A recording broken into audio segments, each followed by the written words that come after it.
Assalamualaikum warahmatullahi wabarakatuh. Selamat pagi, Bu. Di sini kami akan mempresentasikan hasil buku saku kami yang telah kami buat tentang magnesium. Perkenalkan, nama saya Suci Amalia. Saya Malika Aura Putri. Yang pertama itu ada sifat kimia.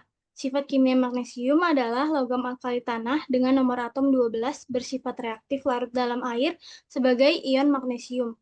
Magnesium sendiri itu mudah membentuk senyawa seperti magnesium oksida dan magnesium klorida.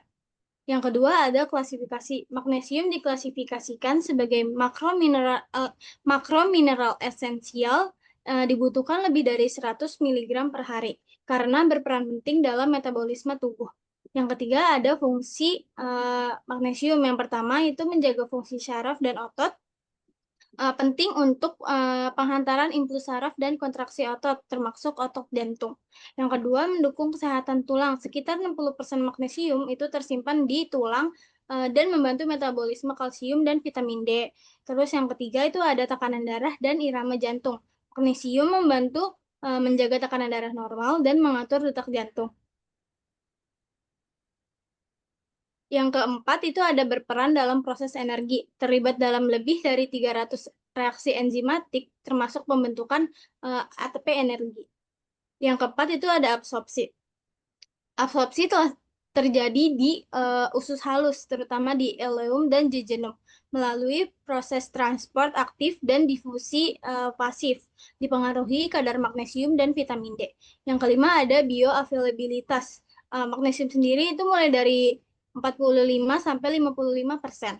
Yang keenam ada bentuk simpanan dalam tubuh. Sekitar 50 sampai 60% magnesium itu tersimpan di tulang. 20 sampai 30% itu di otot, sisanya di jaringan lunak dan cairan ekstraseluler lainnya.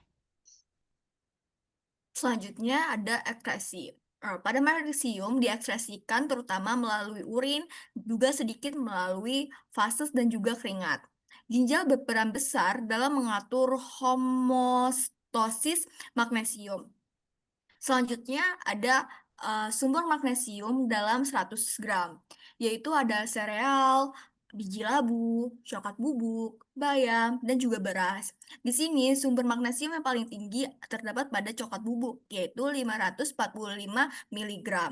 Selanjutnya ada angka kecukupan gizi menurut Kemenkes. Bayi usia 0 sampai 11 bulan membutuhkan 30 sampai 55 mg.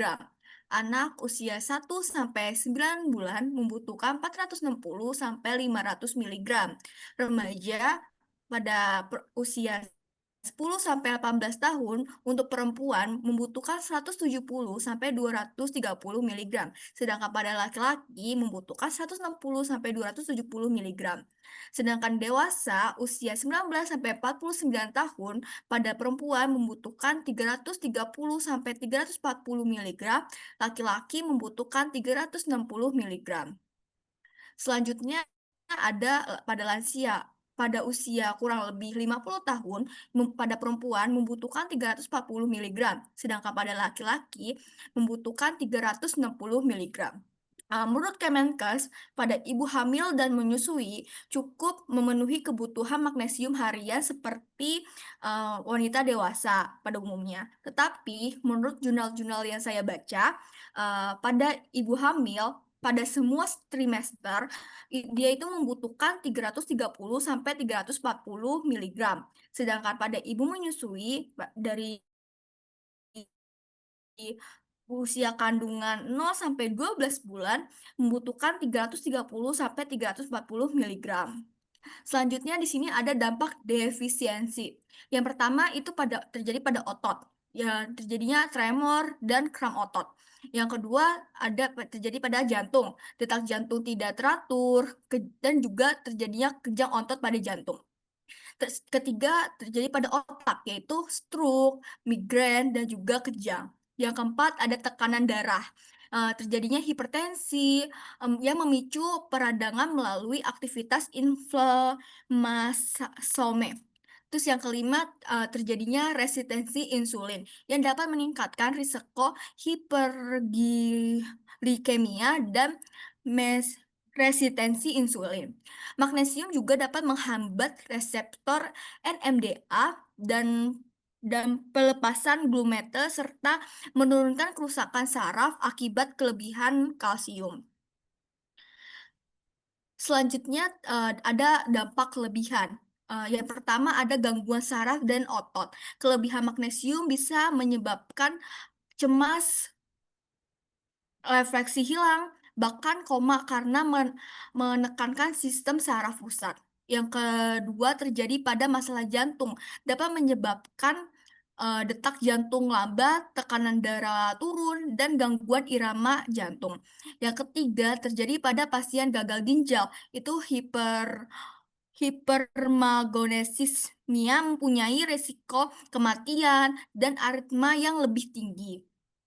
Kelebihan magnesium juga biasanya bukan disebabkan oleh makanan, tetapi itu terjadi kelebihan suplemen dengan dosis yang lebih tinggi yang bisa memicu gangguan pada pencernaan seperti diare dan juga muntah. Nah, ya, selanjutnya ini ada referensi-referensi yang kita pakai dari jurnal-jurnal. Sekian dari kami, mohon maaf apabila ada salah-salah kata. Selebihnya, Assalamualaikum warahmatullahi wabarakatuh. Terima kasih. Makasih, Bu.